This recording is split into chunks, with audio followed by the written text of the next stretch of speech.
Fala galerinha, está começando mais um Pode Crer Podcast com esse mês super mega especial, mês Outubro Rosa. Mas antes de tudo, roda a vinheta.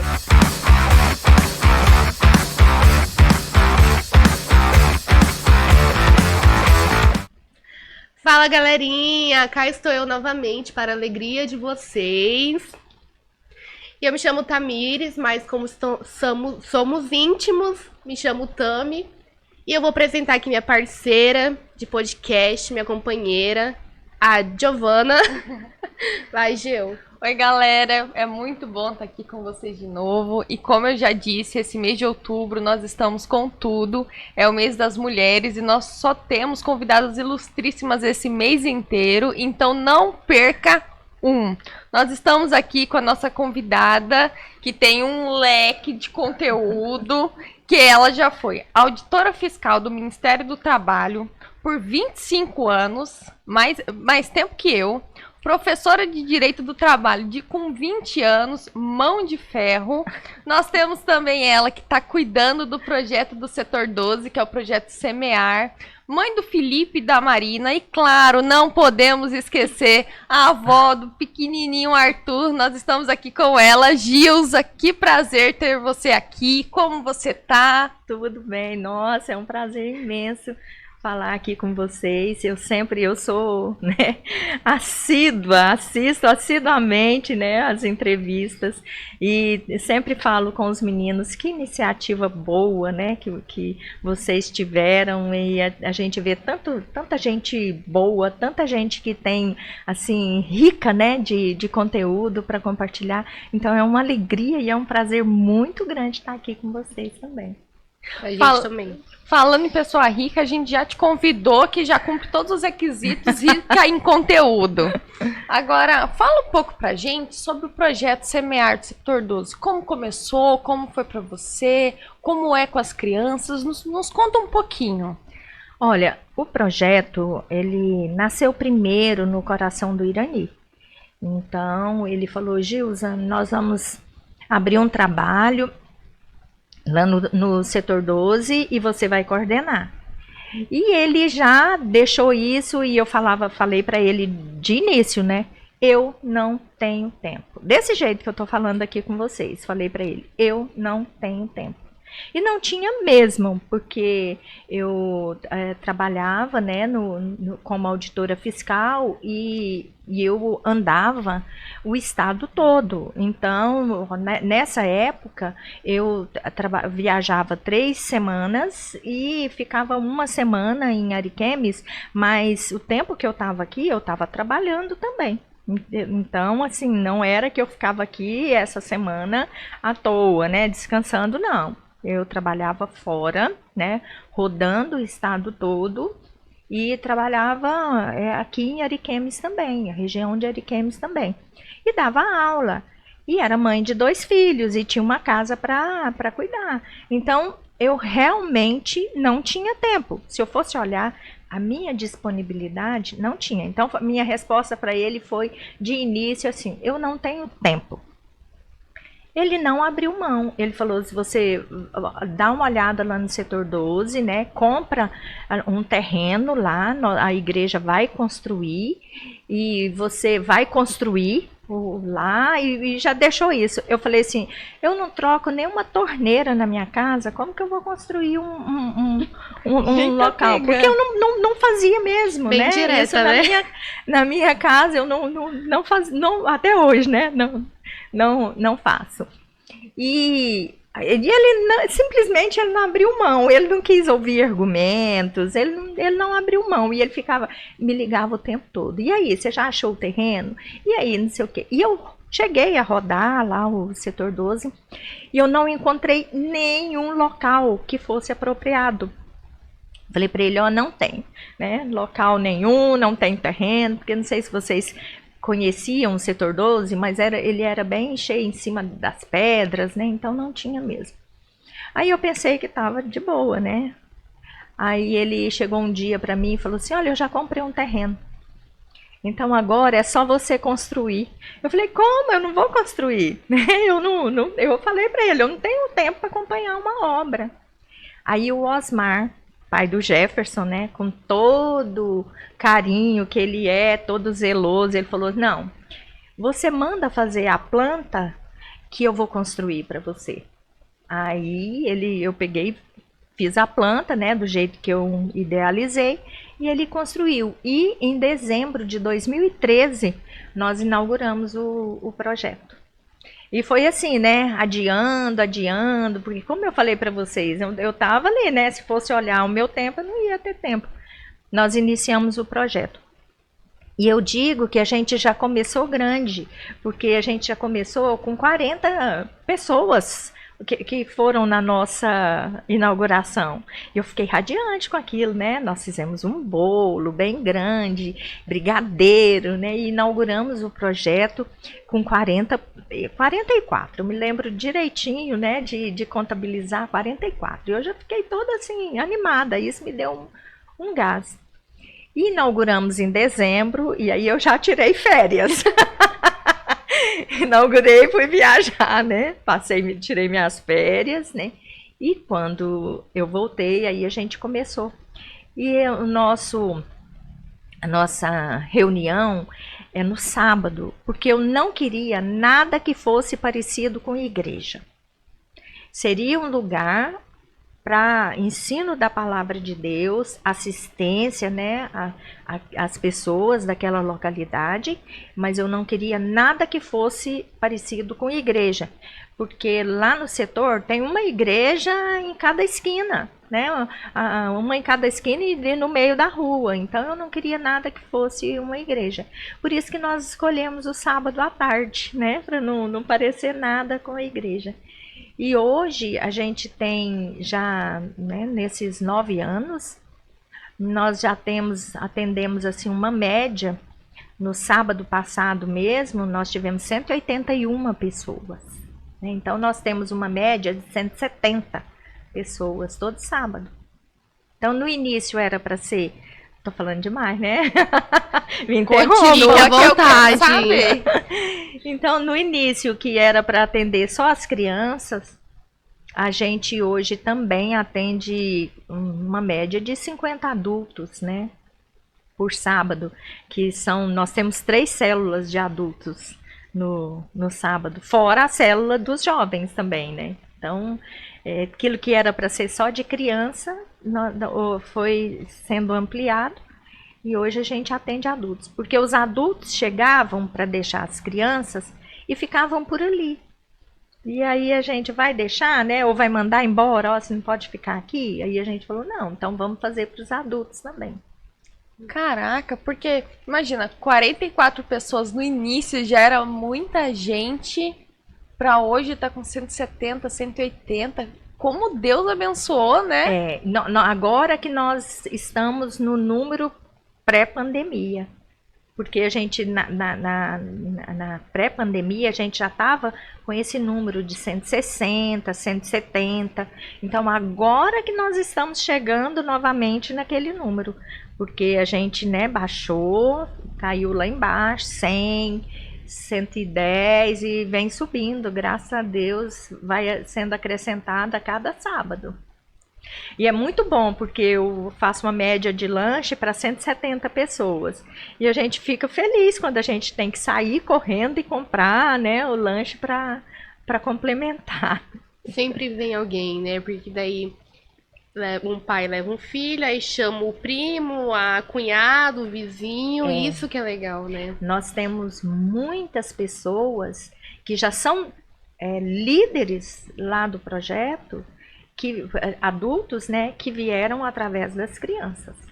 E o interessante, assim, que a gente fez um levantamento, né, agora no aniversário da igreja, que nós fomos passar o relatório sobre o Ministério Infantil e sobre projetos, a gente viu que hoje apenas 3 pessoas da liderança do projeto não são frutos do projeto.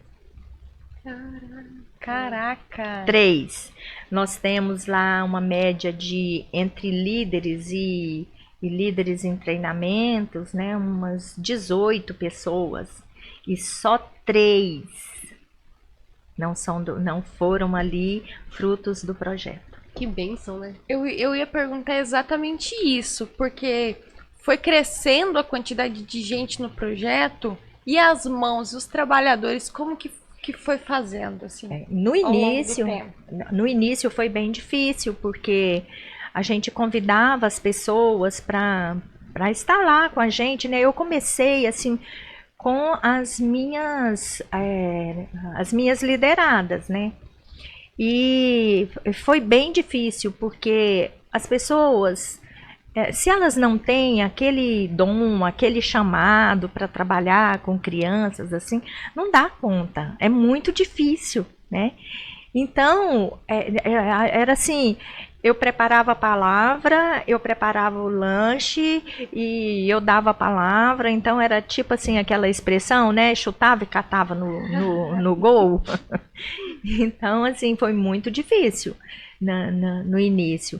Mas aí a gente foi capacitando as pessoas do próprio projeto. Né? As crianças que hoje não são mais crianças, são adolescentes, né? Os nossos líderes em treinamento todos são adolescentes que estão, né, no projeto, né? Aí eles vão, quando eles atingem 12 anos, aqueles mais assim, eles já ficam, tia, eu quero ser líder, tia, eu quero ser líder, né? Então, tia, eu fiz 12 anos tal dia, então eles já sentem, né, aquele chamado. É tão assim bom a gente ver isso, que aí a gente, então tá bom, então você já fez 12 anos, você quer ser líder, então a gente já coloca. Enquanto tem gente que foge da liderança, né? Temos os pequenos ali que querem ser Para eles é prêmio.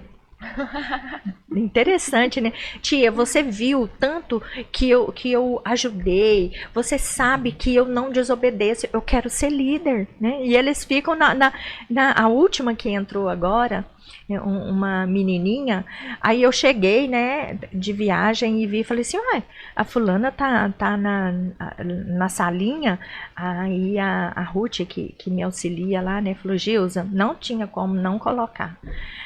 Olha, ela fez 12 anos no dia, no outro dia ela estava me deixando louca aqui. Então é muito bom a gente ter esse pessoal já formado que ali dentro. diferença, né? Justamente o que a Tami falou, geralmente nós que estamos aí discipulando e para formar líder na nossa idade, líder adulto, tem todo um tempo, né? E a criança não, a criança que vai atrás, a criança que tira o outro, geralmente o líder que corre atrás do liderado e a criança que tá ali, ô tia, eu quero, ô tia, deixa. E bom, porque você já tá vendo o reflexo disso na responsabilidade da criança com o reino, né? Nossa, a gente vê muito, sabe? E eu creio muito na promessa, né? De que quando a gente ensina a criança, ela não vai se esquecer mais. Né? A gente não tem a garantia de que elas não vão se desviar, mas a gente tem a garantia que elas vão voltar. Né? Então, isso pra gente é o que basta.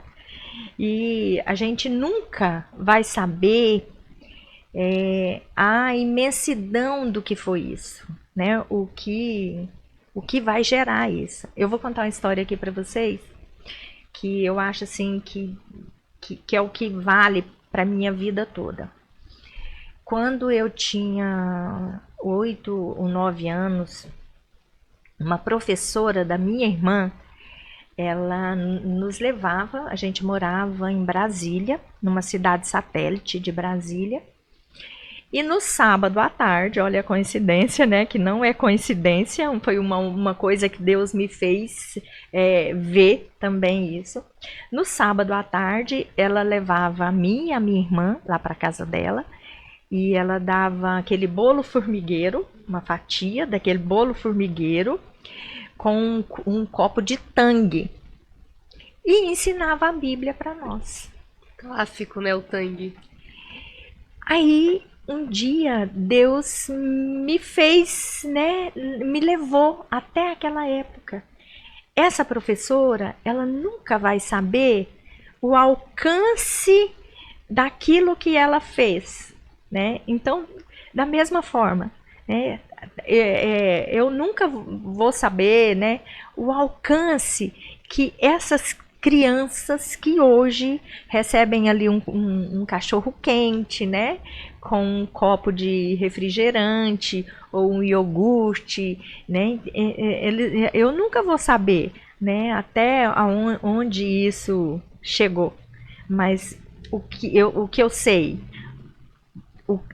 como foi importante para mim aquele evangelismo lá atrás, né? Porque despertou em mim. Aí o Senhor me falou que não era coincidência esse projeto ser no sábado às 2 horas da tarde. Então por aí a gente vai vendo como Deus age nas nossas vidas. Já tem a sua experiência, né, de saber até que até hoje você lembra daquela professora, você lembra daquele momento e Deus capacitou para você também estar fazendo isso. Assim, são os mistérios mesmo de Deus, né? E quando ele nos traz, né? Porque a palavra diz que o Espírito Santo nos faz lembrar. Então, quando eu lembro disso, eu vejo que Deus estava preparando lá atrás, quando eu era criança ainda. Eu devia ter 8, 10, 12 anos, não, 12 não, 10 anos mais ou menos, quando isso aconteceu. E tem reflexo, né? Então, aquilo que a gente, tanto de bom quanto de mal, de experiência que a gente tem na vida, é o que vai determinar a nossa vida para sempre, né? Como a gente vai, o caminho, né, que a gente vai percorrer. Show. Gilza, a Giovana já te apresentou aqui como auditora do Ministério do Trabalho. Como foi esse processo de estudo para passar no concurso e ter que lidar com filho também? Conta aí pra gente que vamos passar por isso também. Dá dicas. Então, a primeira coisa que a gente tem que ter em mente é que não tem como a gente separar a nossa vida pessoal da nossa vida espiritual. É uma coisa só.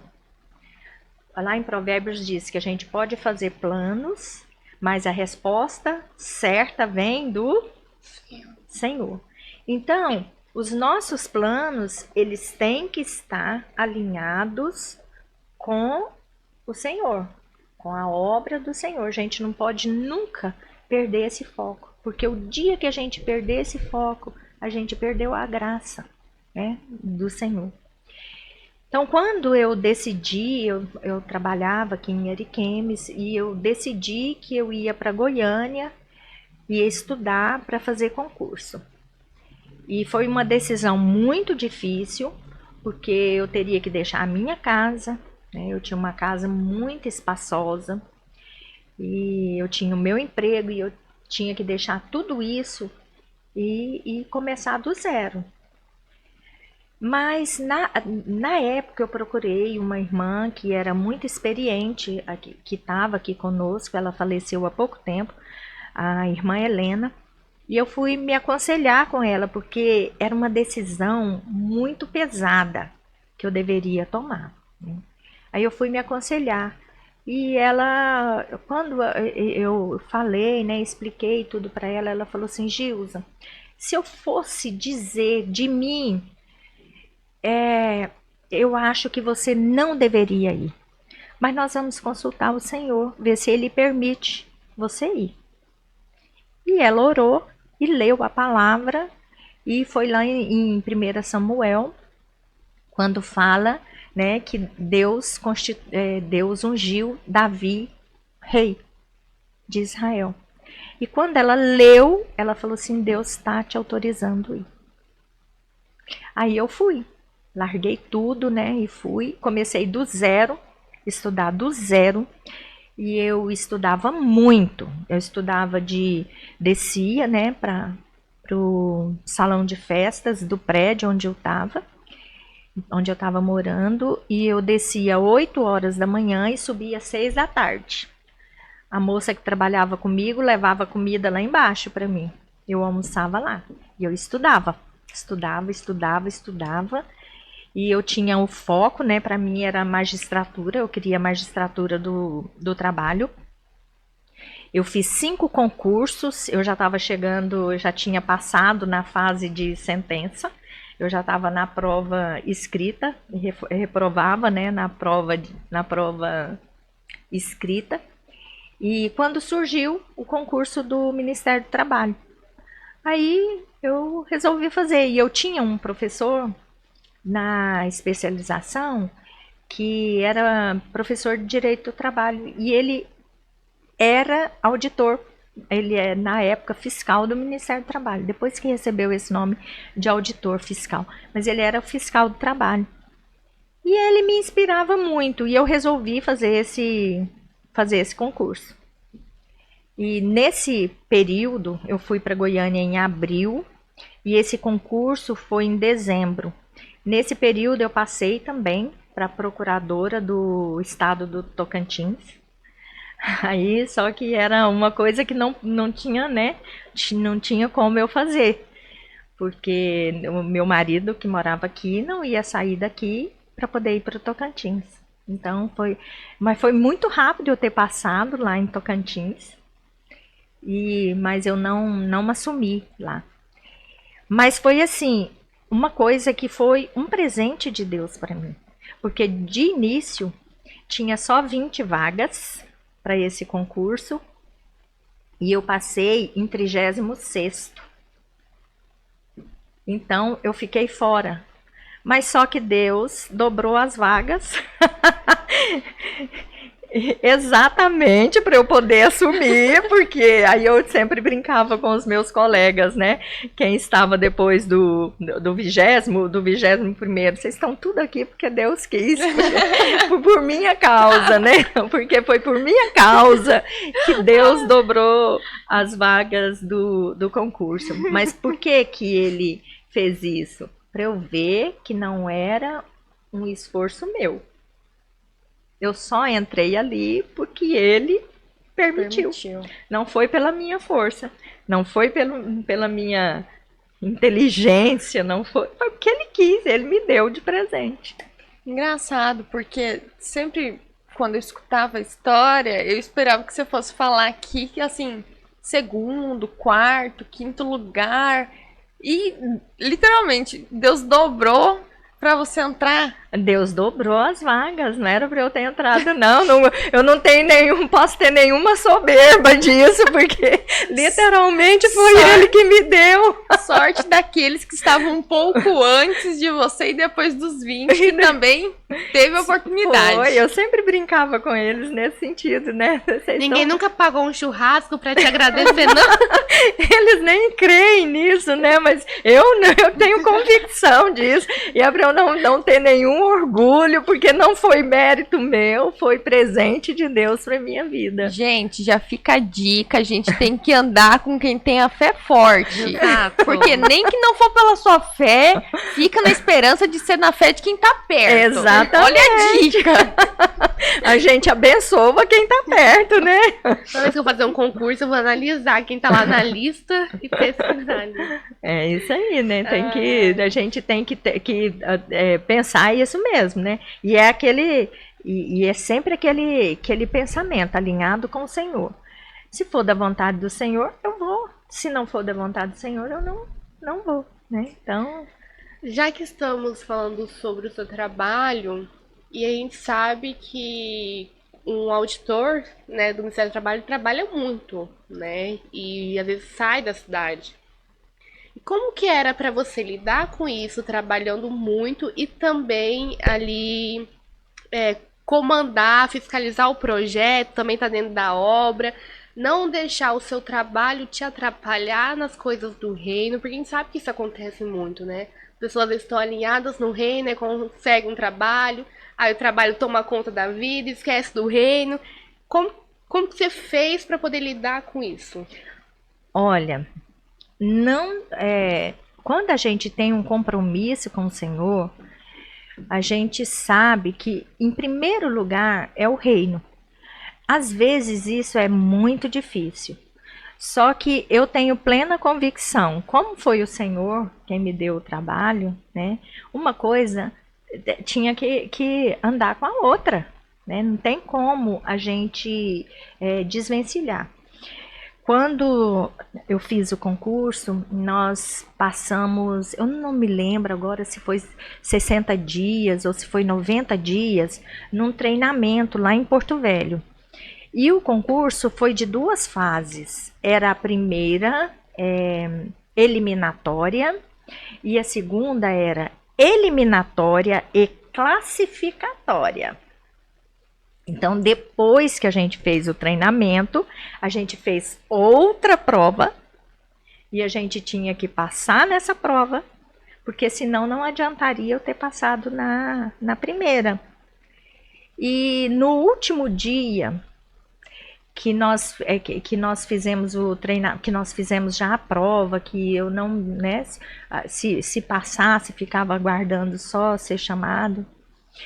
Eu me lembro que eu ajoelhei no hotel, aos pés da cama no hotel, e eu coloquei diante do Senhor e eu falei: Senhor, se esse trabalho for me tirar ou me desvirtuar, me fazer pecar, me fazer desonrar o seu nome, eu estou abrindo mão agora. Foi uma oração que eu fiz assim, sabe quando você faz com o coração na mão? Eu não sei se eu faço ou se eu não faço, entendeu? Porque eu estava entregando ali para o Senhor, né? Que eu não queria, era tudo que eu queria assumir aquilo, porque era tipo assim, eu ia ganhar 10 vezes mais do que eu ganhava, né? Aqui, quando eu estava aqui.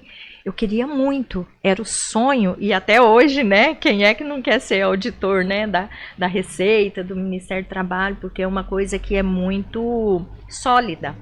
A gente tem, né, uma garantia muito grande. Então eu queria muito, só que eu não queria desonrar o Senhor. Porque quando eu vi, né, que a gente fica seduzido com uma falsa autoridade, uma coisa assim, um poder, né, que se você não tiver ali mesmo firme, não tiver princípios, não tiver caráter, e não tiver assim, aquilo muito convicto dentro do seu coração, é muito fácil você se desviar, se abandonar, né, trocar a fé por aquilo ali. E eu fiz essa oração lá para o Senhor, e eu abri mão de verdade naquela hora. Se for, né, para eu deixar a obra do Senhor, eu estou abrindo mão aqui agora. E graças a Deus tem 1 ano que eu estou aposentada, né? E o Senhor me livrou de tudo aquilo que pudesse envergonhar, né? E também tirar a minha fé. Me livrou nesses 25 anos. Durante essas 2 provas, vocês já tinham ciência do que estaria por vir, assim? Tudo. No trabalho, tudo. esses riscos? Os riscos, né? Os riscos físicos, a pressão psicológica, tudo isso. A gente tinha muita consciência. E eu sabia muito bem que por isso é que eu fiz essa oração. Porque era a um passo. Nossa, né, assim... de perder a fé. É muito fácil ser seduzido, né, pelo poder, pela autoridade, por aquilo. É muito fácil.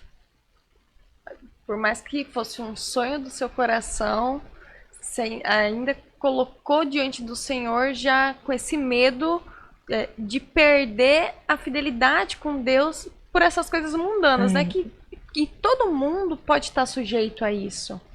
Me diz então, como que ficou a sua relação com Deus durante o trabalho para manter essa fidelidade, para manter assim o Senhor lado a lado contigo? Olha, assim, desde que eu me converti, eu tive assim, quando eu descobri, né, na palavra que tudo que a gente for fazer, a gente tem que fazer como se fosse para o Senhor. Isso ficou mais fácil, fica tudo mais fácil. Porque tudo que você vai fazer, você coloca assim, se Jesus estivesse aqui, eu faria dessa forma? Se fosse para Jesus, eu faria dessa forma? E é assim que eu trabalho, né? Com as minhas meninas, tem meninos também, né? Lá no projeto. Mas tudo que a gente vai fazer na vida, a gente tem que fazer como se fosse para o Senhor. Não é um mandamento que a gente tem que fazer? Quando você faz isso, aí você vê que não tem tanta dificuldade. Porque você coloca Jesus ali, né? E eu tinha muita responsabilidade e eu pensava assim, né?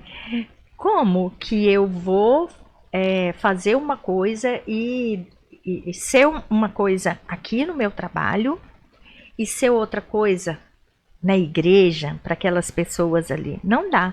E se algum dia eu estiver lá em cima falando da palavra do Senhor e tiver alguém sentado lá e olhando para minha cara, né, e duvidando daquilo que eu estava falando. No trabalho tu age de uma forma, na igreja de outra. De Como outra, assim? não. Então eu tive muito isso. Né? Eu não quero, eu quero sempre falar da palavra do Senhor sem nenhum peso, sem nenhum faça o que eu falo, mas não faça o que eu, quer dizer, faça o que eu mando, mas não faça o que eu faço. Não é o contrário, né? Faça o que eu mando, mas não faça o que eu faço, né? Então eu sempre tive isso, sempre. E eu já vi várias pessoas, né?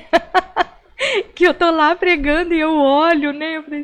E eu vejo essas pessoas, né? Porque o meu trabalho não é um trabalho agradável, era de impor multas, né? Era de mandar fazer isso, mandar fazer aquilo, né?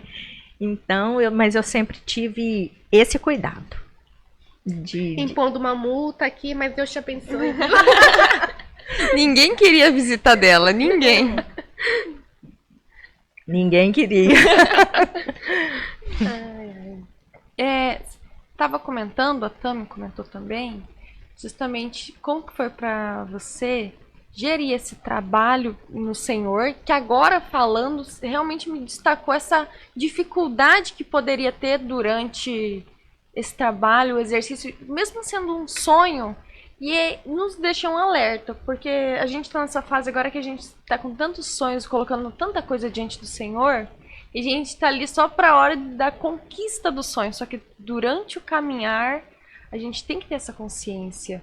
E falando assim, justamente de honrar o Senhor no nosso dia a dia, no passo, de estar nessa fidelidade, mesmo sendo um sonho que o Senhor permitiu, não te eximiu das probabilidades de dificuldades.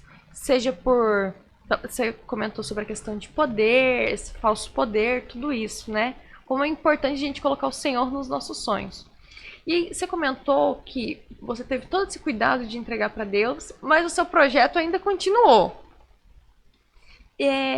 Você vê que no projeto você já conseguia assim, forjar esse caráter nas crianças, seja assim, não só no projeto, né, essa fidelidade a Deus, mas influenciando socialmente eles ali na comunidade, no setor. Como que foi juntar tudo isso?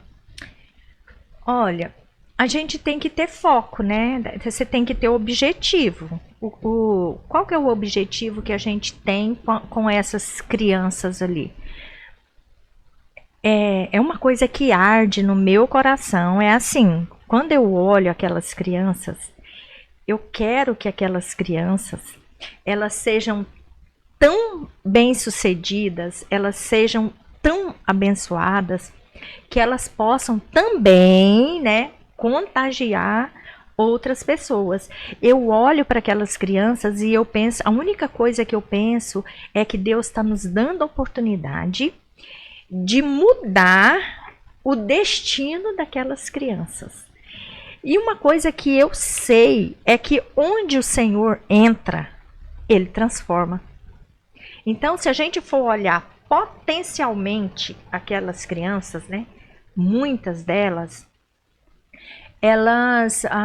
o destino delas não é tão promissor, né? Elas são crianças extremamente carentes, com lares extremamente desajustados, né? A maioria ali tem pais, mães presos, né? Envolvidos, né? Uma grande maioria. Outra parte são criadas por avós. Então elas têm necessidade de tudo, do básico, né? De comida. E o projeto está ali, inclusive, para assisti-las, né, nisso, né? Lá, a igreja fornece ali para nós, acho que agora está em 70 refeições, 70 almoços por dia. Então, esse é a nutrição, né, do corpo. Mas a gente precisa também criar nelas esse vínculo com o Senhor. Então, a gente tem que ter... Eu falei no último seminário nosso, agora no aniversário da igreja, eu estava explicando lá para os irmãos que a primeira coisa que a gente tem que ter, quando a gente se envolve com o projeto, assim, a gente tem que ter compaixão. E a própria palavra já disse, é compaixão. Então, a gente junta, né, e fala compaixão, mas é com paixão. Você tem que ser apaixonada por aquilo que você faz, porque aí você vai fazer com excelência. Então, quando a gente olha aquelas crianças ali, né, a gente já olha o que a gente quer, qual é o objetivo que a gente quer para a vida delas. Primeiro que é que elas conheçam o Senhor. A partir daí, acabou. A partir do momento que elas têm que elas passam a ter experiências com o Senhor, haja o que houver, ali já está formado, né, aquele alicerce, aqueles fundamentos. Aí a partir dali elas saberão escolher o caminho, né, ou saberão retornar quando sair do caminho. Mas a gente primeiro tem que nascer isso no nosso coração. Não é simplesmente fazer uma coisa por fazer, por ser sua obrigação. Não. Eu tomo assim para minha vida. Eu só não estou lá no projeto quando eu estou viajando. Porque quando eu estou aqui, embora eu tenha uma equipe muito bem treinada, uma equipe apaixonada, que tanto faz eu estar no projeto como eu não estar no projeto, as coisas andam da mesma forma, com a mesma responsabilidade, com a mesma excelência, mas eu acho que eu tenho que estar ali. E eu estou ali todo sábado. É porque cria um laço com as crianças, né? Um amor. É uma paixão mesmo que a gente tem por elas. E a gente conhece pelo nome, né? E a gente sabe os problemas e a gente conversa, né? Então, assim, embora hoje, né, já tá ficando bem difícil para nós, né? Não dá mais para a gente dar, assim, aquela coisa personalizada, assistência personalizada. Mas a gente tem que dar. E outra coisa que é interessante, quando você está ali, né, envolvida com aquelas crianças, com aqueles problemas, o mundo ali de fora é outra coisa, né? Você tá focada. Eu sempre digo, né? A gente troca. A gente pega aqueles problemas, aquilo ali, e passa a trabalhar com eles, e o Senhor pega os nossos problemas e vai resolver pra gente. Quer troca melhor do que essa? Troca melhor e mais certeira. Então, às vezes é até meio difícil, né? A gente, de vez em quando, quer pegar tudo, né? E cuidar de tudo, mas a gente, com o tempo, a gente vai vendo que é muito mais acertado e é muito mais vantajoso trabalhar para o Senhor e entregar para Ele, né, o restante, do que ficar ali, né? Mais uma dica. Cuida das ovelhas do Senhor, que Ele está cuidando de você. E tem até aquela passagem do Senhor com Pedro, que Jesus pergunta: Pedro, você me ama? Exatamente. É claro, Senhor, eu amo. Pedro, você me ama? É claro, eu amo. Pedro, você me ama? É claro, apacenta minhas ovelhas. Uhum. Então, a gente mostra o nosso amor justamente cuidando das ovelhas do Senhor. E aí você tocou num assunto muito delicado, que é compaixão. A gente já conversou antes, eu já disse assim, eu não tenho esse dom que você falou, toda essa paciência do Senhor Jesus Cristo para lidar com crianças e adolescentes, então o Senhor teria que trabalhar muito comigo nessa área. E a gente estava conversando, e eu converso também bastante com o pessoal da minha célula, e eu comentei a respeito que nós participamos de um encontro de pré-adolescentes, de jovens nessa idade, e no final eu olhava pro pessoal da minha célula, todo mundo descabelado, de tanto assim, correr e cuidar. E aí, me diz como que foi essa experiência, essa revelação de fazer compaixão pro Senhor. De estar cuidando dessas crianças ali e ser com amor. Você já tinha esse amor por criança? Você acha que Deus foi moldando, foi te mostrando os caminhos, o que o Senhor plantou no seu coração? Como que foi esse passo a passo? Até porque a gente precisa de umas dicas. Exato. Daí pro próximo encontro que nós formos participar, a gente já sabe, A né? gente já tá lá no compaixão. Olha, eu creio que Deus me preparou desde quando eu era jovem, porque quando eu me converti, e logo que eu saí do interior de Goiás, eu fui para Goiânia estudar, que era outra dificuldade que a gente tinha. Não tinha faculdade no interior. Então a gente tinha que sair do interior e ir para a capital. Então quando eu fui para a capital para estudar, eu tive que trabalhar. E eu dei aula do maternal até a 3ª série. Eu trabalhava para poder custear os meus estudos, né? Quando eu me casei, eu já era formada. Então, eu fui preparada secularmente, né? Eu trabalhei com criança desde que eu tinha lá meus 17 anos, por aí, que eu comecei a dar aula. Então, eu adquiri uma experiência para trabalhar com criança. Agora, tudo que a gente vai fazer tem que ser com paixão.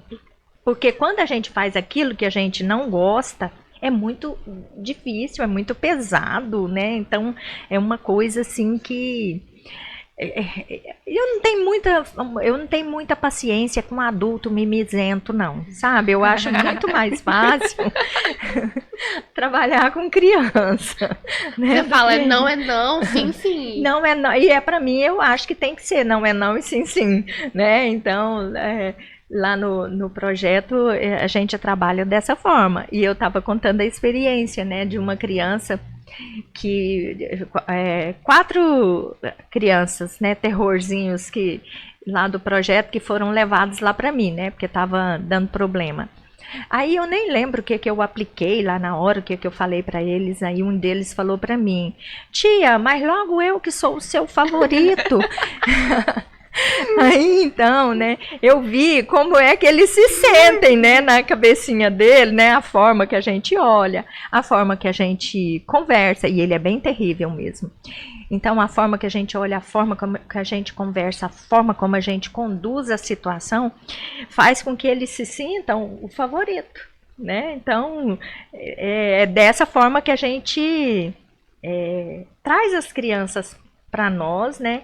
Para ficar mais fácil a gente lidar. Você vê, a gente tem lá 180 crianças, mas você chega no final, tudo deu certo, não tem ninguém descabelando, né? Não tem, porque eles já são acostumados aos limites e eles já sabem que quando leva pra gente é porque já extrapolou lá, então aí traz pra gente, né? Então a gente não costuma ter problema exatamente porque aquela criança é especial para nós. É legal que você comentando, é perceptível que você trata eles como se fossem seus filhos, né? Olha, quando eu olho para eles, assim, eu sei que os meus filhos teriam uma vida mais fácil e o fato deles, a vida deles já serem muito difícil, então eu acho que faz com que a gente tenha mais empatia do que com os próprios filhos, porque quando a gente olha para eles, a gente vê que aquilo ali é o projeto de Deus, né? Que tá em jogo ali o projeto de Deus para a vida deles. Eles não estão ali por acaso. Aquelas crianças não estão ali por acaso, né? Elas estão ali porque Deus tem um propósito de mudança de vida deles, para a vida deles.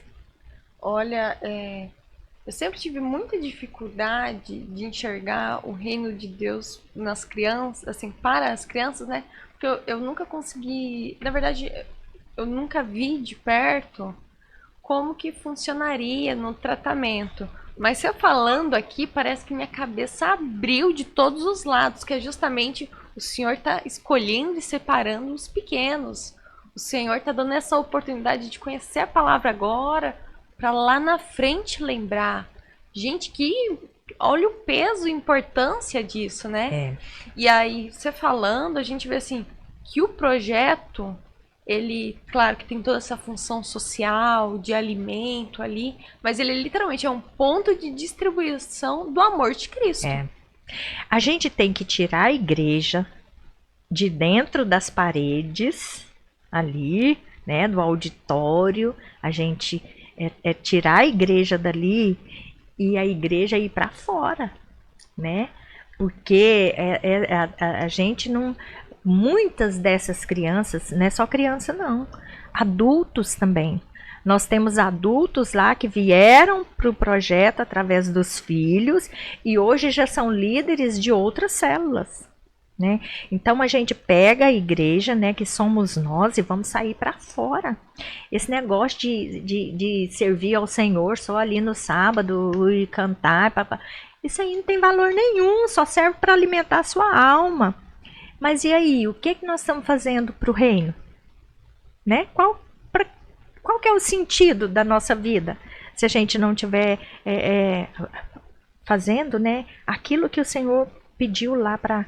Eu sou apaixonada nessa passagem, quando Deus fala, né? Inclusive eu estava pensando, né, que seria o meu próximo assunto, né? Que eu estava vendo isso aí, quando o Senhor fala assim, você me ama? Como é que eu demonstro o amor de Deus? É não querendo que as vidas se percam, né? É não querer, querendo, olhando para elas assim, precisa ser salvo, né? Quando eu fico sabendo, e nós tivemos recentemente isso, né? De um dos meninos lá do projeto, que com 14 anos está lá na boca, né? Já está traficando, não só como usuário, mas já está traficando. Eu sofri, mas eu sofri tanto com aquilo, né? Porque a gente tem que pensar isso.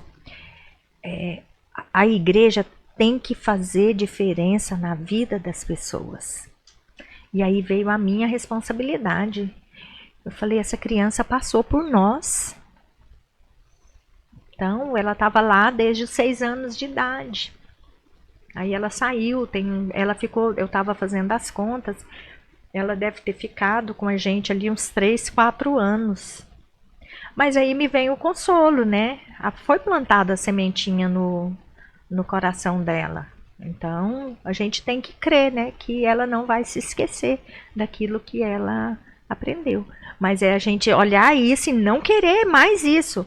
Aí eu chamei nossa equipe. Falei, gente, vamos ver o que a gente está fazendo que não está sendo eficaz. Aí a gente está nessa busca, nesse empenho agora. Botei gente para monitorar, para levantar os problemas das salas, porque nós temos salas lá, né, por idade. Então, coloquei gente para entrar nas salas do próprio projeto, né, para levantar os problemas, como que está sendo essa idade aqui, como que está sendo trabalhada essa idade aqui. Então, para a gente procurar cobrir as brechas.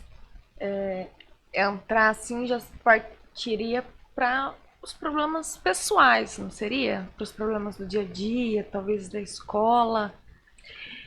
Nossa, nós estamos agora com um projeto de fazer isso, durante a semana. É porque quem está aposentada sou só eu, né? O restante não dá. Mas assim, durante a semana dar mais assistência. para essas crianças. Então, uma forma que a gente achou de trazer essas crianças para o projeto fora do horário que reúne todo mundo é fazer o acompanhamento escolar. Então, a partir da semana que vem agora, eu já estou indo nas escolas que são que tem mais, né, alunos nossos. Então eu vou visitar a coordenadora, né, e nós vamos ver o que a gente pode fazer lá no projeto para poder melhorar o desempenho deles lá e aí saber mais dos probleminhas, né? Porque a gente já tem as figurinhas carimbadas, né? Quem é expulso da escola tal, que já foi para a escola tal, né? Então a gente já tem tudo isso. Então a gente vai fazer isso para se inteirar mais dos problemas deles do dia a dia, para a gente poder trabalhar. E nós temos também uma parceria com a FAAR. Então a FAAR manda o curso de nutrição, manda o curso de farmácia. Nós já tivemos o curso de direito, que é mais difícil, porque o que um curso de direito vai fazer lá e tal, né? Mas que estou abrindo aqui para vocês, ó, vocês ainda não saíram não, né? Já, eu sou formada já. Já formou? Então, quem não formou ainda, já pegar a turminha. Eles foram lá, a turma de direito foram falar sobre o ECA, sobre a aprendizagem, né? Que era a minha área, né? De atuação. Então nós temos parcerias com a FAAR e os cursos vão lá e ministram palestras. E então, além, né, dessa assistência espiritual que a gente tem também o dia a dia, né, os bombeiros vão, o guarda-mirim. Então a gente tem várias pessoas engajadas ali na formação dessas Legal, crianças. né? Porque assim, não é só o reino que está sendo implantado, mas o futuro deles está sendo implantado profissionalmente, a né? vida, né, de sociabilização deles também. Porque eles têm carência de tudo. Uma coisa também muito interessante que nós temos lá é a biblioteca. Que é uma coisa que eu sou apaixonada, né, pela biblioteca. O curso de administração e de contábeis da FAAR montou uma biblioteca sustentável lá no projeto. Então, uma arquiteta super criativa bolou as estantes, né, os puffzinhos, tudo com material reciclado. Ficou uma coisa bem linda. E os próprios calouros doaram os livros. Agora eles estão até se empenhando para renovar os nossos livros, porque já estão tudo, né, já velhinhos, tudo rasgado. Então eles estão renovando os nossos livros. E nós temos o Clube da Leitura. Então a gente promove uma corrida lá. A cada 3 meses a gente faz uma avaliação, né? A gente faz o levantamento. E aquelas crianças que leram mais durante esses 3 meses, eles recebem a premiação. Então, que é outra coisa que eu sou muito apaixonada. Porque se a criança lê, ela melhora em tudo. Ela melhora o desempenho escolar, ela melhora, né, a comunicação e ela não vai ser enganada, né? Porque ela vai pensar.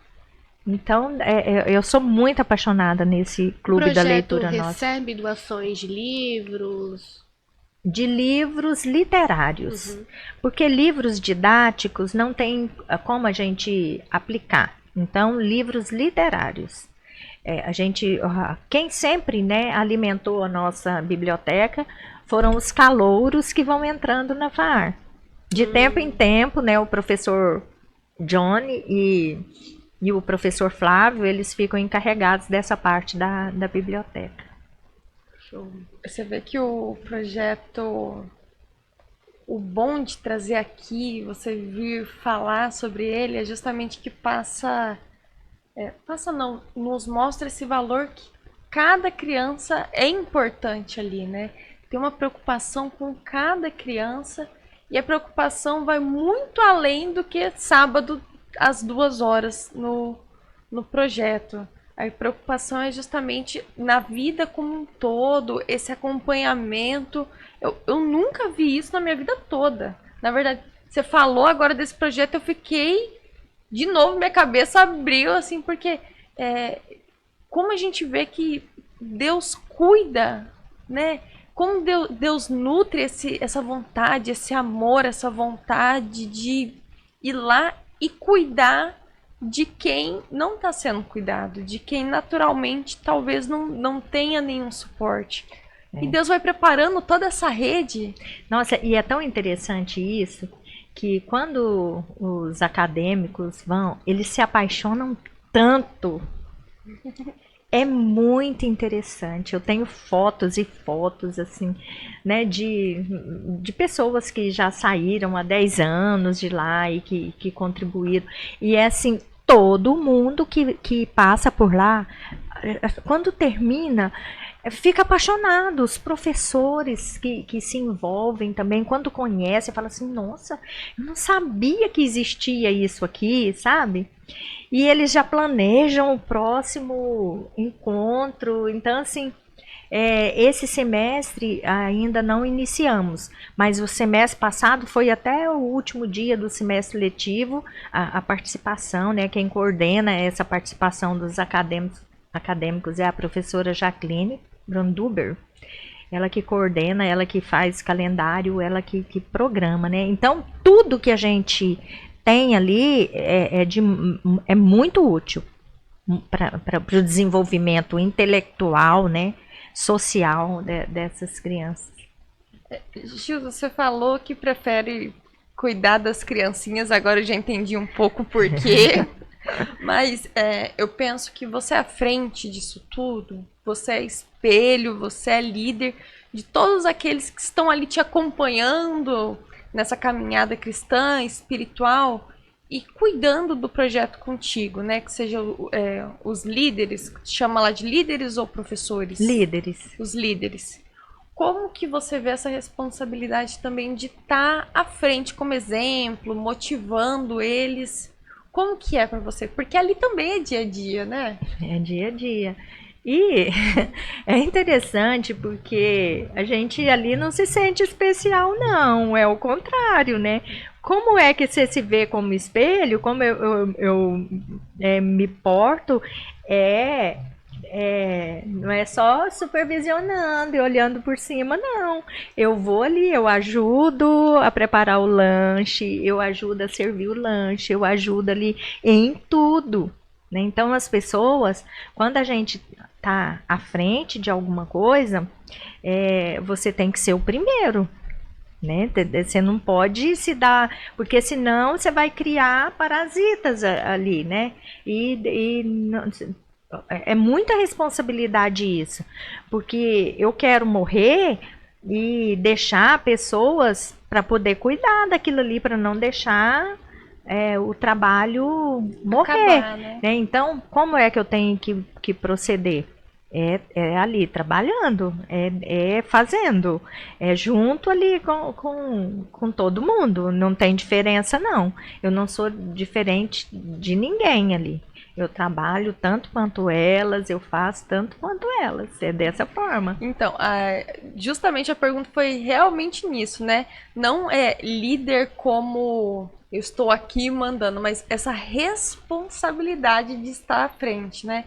Essa responsabilidade de estar à frente, tanto com as crianças e tanto com os outros líderes, porque eles estão seguindo os passos de alguém, é claro, que é de Jesus Cristo, é o Senhor que coordena a obra, mas visualmente tem aquele impulso. E aí, para você, então, você já assumiu essa responsabilidade. Já é do dia a dia. Tanto a gente já viu, você comentou a respeito do trabalho e a sua vida cristã, e no projeto cristão. Para você já é natural do dia a dia, essa responsabilidade com Cristo, esse compromisso. É um compromisso com o Senhor mesmo. Como eu falei, eu não consigo separar, né, as coisas. Eu tenho que viver a obra do Senhor. E eu tenho que viver como serva do Senhor. Eu tenho que mostrar que eu vim e eu estou aqui para servir. Eu tenho muito essa visão dentro do esse entendimento, esse sentimento dentro do meu coração. Eu estou aqui para servir. E toda a minha equipe é muito servil. Nós estamos ali para servir o Senhor. Aquele projeto é do Senhor. Aquelas crianças são do Senhor. Nós só temos uma responsabilidade imensa, né, das pessoas verem Cristo, as pessoas conhecerem a Cristo através daquilo que está sendo realizado ali naquele local. E nada fora da obra, do propósito, nada fora da palavra. É uma coisa que é integrada, que faz parte do reino de Deus. Que incrível. Esse podcast está demais. É muito bom poder citar mais sobre o projeto. E nós estamos nos nossos minutos finais. Mas antes, eu gostaria de fazer uma pergunta que um tal de Felipe perguntou. Eu não sei se a senhora conhece, mas ele pediu assim para perguntar, para a senhora contar um pouco de uma história de bijuteria, de joia. E eu fiquei curiosa. Que conta sobre isso? Olha, esse tal de Felipe, eu conheço há 31 anos, né? Mas é porque eu sempre, quando eu conversava com eles, né? Quando eles eram pequenos. E quando eu contava a minha vida para eles, às vezes eles falavam assim: mamãe, não conta mais, sabe? Porque eles às vezes queriam chorar, né? Porque eu sempre, assim, trouxe para eles muito essa questão de valorizar as pessoas, né? De respeito, de amar as pessoas. E lá em casa, tanto eu quanto meu marido, a gente sempre trabalhou isso no coração deles. Pessoas. Porque o que interessa, né, para o Senhor? Pessoas. As pessoas, né, que são filhos, tá, né? Então a gente sempre trabalhou. E eu contava essa história para eles, né, de que quando eu fui para Goiânia para estudar, eu frequentava a comunidade lá, que hoje é a Sara Nossa Terra, e era bem no início dessa comunidade lá em Goiânia. Então a gente se reunia num salão bem comprido assim, e que era entre 2 prédios. E como a gente fazia muito barulho no louvor, né, com as orações, o pessoal do prédio jogava as coisas em cima lá, e aí quebrava telha, jogava sujeira, né? Então, e eles estavam orando e arrecadando, porque foi bem no início, arrecadando fundos para construir um local, né, um local próprio. E teve um dia que eu estava no culto e o pastor pediu oferta para construir o templo. E eu não tinha nem um centavo, porque o nosso dinheiro era muito contado. A gente recebia, eu e a minha irmã. Então a gente primeiro comprava os tickets do ônibus, porque naquela época não tinha vale transporte. A gente comprava os tickets do ônibus para a faculdade e para o trabalho, e depois é que a gente ia pensar em comprar a comida, né? Porque a gente tinha essa prioridade, a gente tinha que ter um meio de se locomover. Então a gente tinha um dinheiro, assim, era muito contado. E eu tinha um anelzinho de ouro que talvez não valesse muita coisa, aliás, eu acho que valia quase nada, né? E no dia que ele pediu aquela oferta, eu olhei assim, eu pensei, poxa, não tem um centavo. Mas eu tinha esse anelzinho. Aí eu peguei esse anelzinho de ouro e coloquei lá na caixinha de oferta. E depois de muitos anos, quando eu já estava aqui em Ariquemes, que eu já tinha o meu trabalho, tinha tudo, Deus me mostrou. Eu tenho um baúzinho onde eu guardo, né, as joias que eu ganhava de presente de casamento, de aniversário, tudo aquilo eu guardo ali naquele baúzinho. E eu nunca fui de usar muita joia, esses negócios. E eu guardava lá. E aí o Senhor me mostrou. me veio à mente o meu baúzinho com as joias e a história da doação daquele anelzinho que eu nem tinha terminado de pagar na loja. E Deus me mostrou, olha quantas joias você tem hoje, né? Aí o que eu, na hora, eu pensei, olha como é investir no reino, é nessa proporção.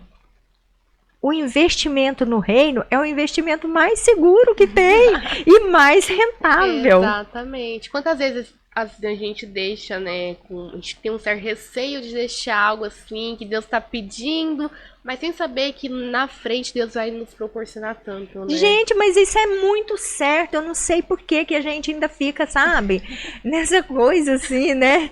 Deus me mostrou isso tão nitidamente, né? Olha o rendimento da sua aplicação, né?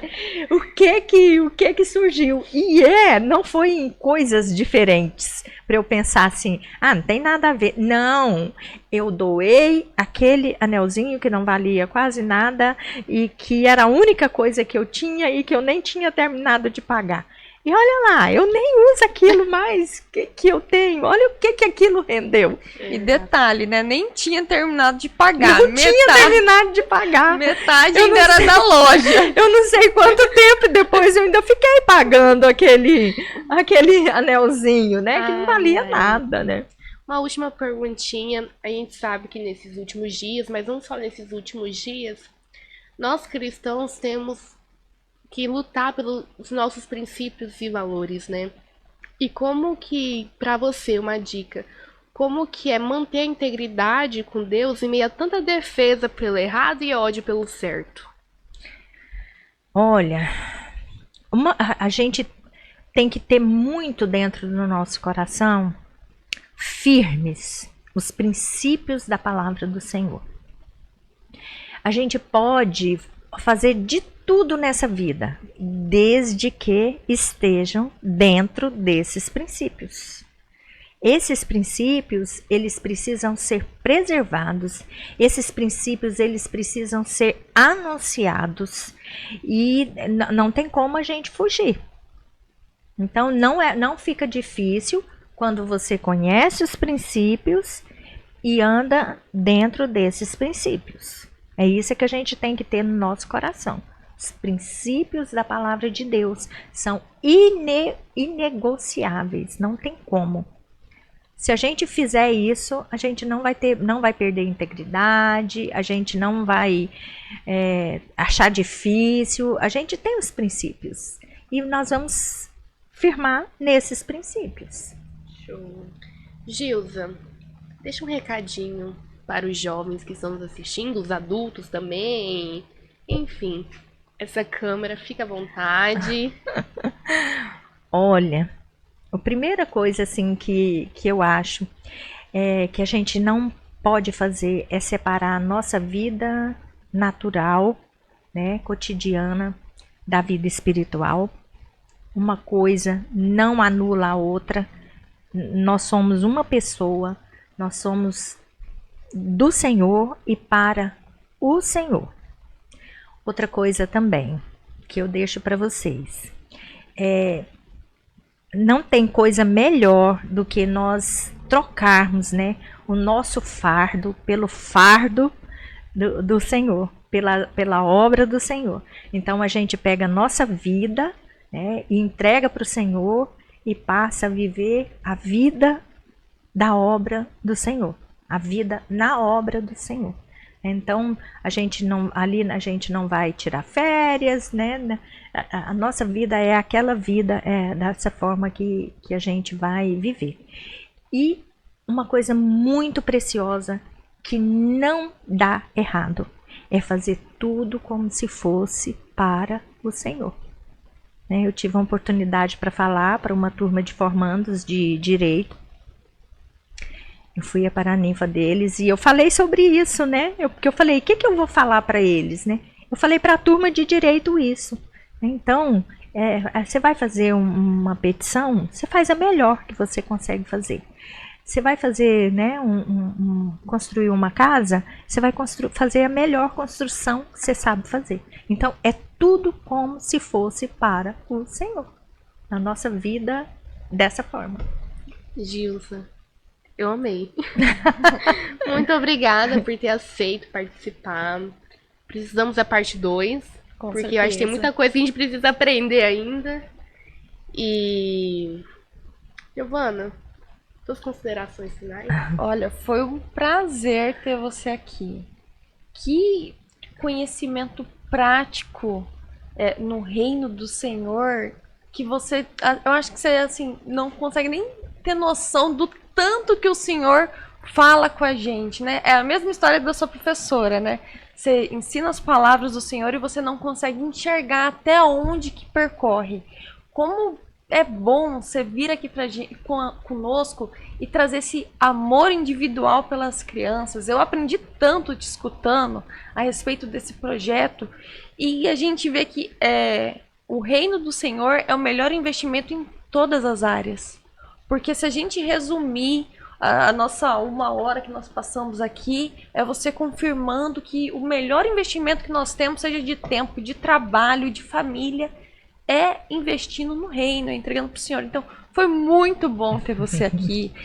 Foi de grande peso, de grande relevância sobre os assuntos do reino e a gente realmente espera que tenha uma próxima vez. Que bom que você veio aqui. Exato, Nós estamos voltar. aqui para isso. Vocês sabem o que a Bíblia diz? Para que servem os mais velhos? Para instruir os mais novos, né? Então, nós estamos aqui. Precisamos de mais instrução. Sempre que precisar. E né, foi um eu vou prazer. estar aqui. Nós esperamos que vocês tenham gostado. É um prazer estar aqui com vocês novamente. Logo, logo nós teremos outro episódio. Pode falar, Tami. E é isso, galerinha. O nosso mês tá super especial. Vocês estão vendo que só convidadas show, né? Uma mais especial que a outra. Histórias de vidas incríveis.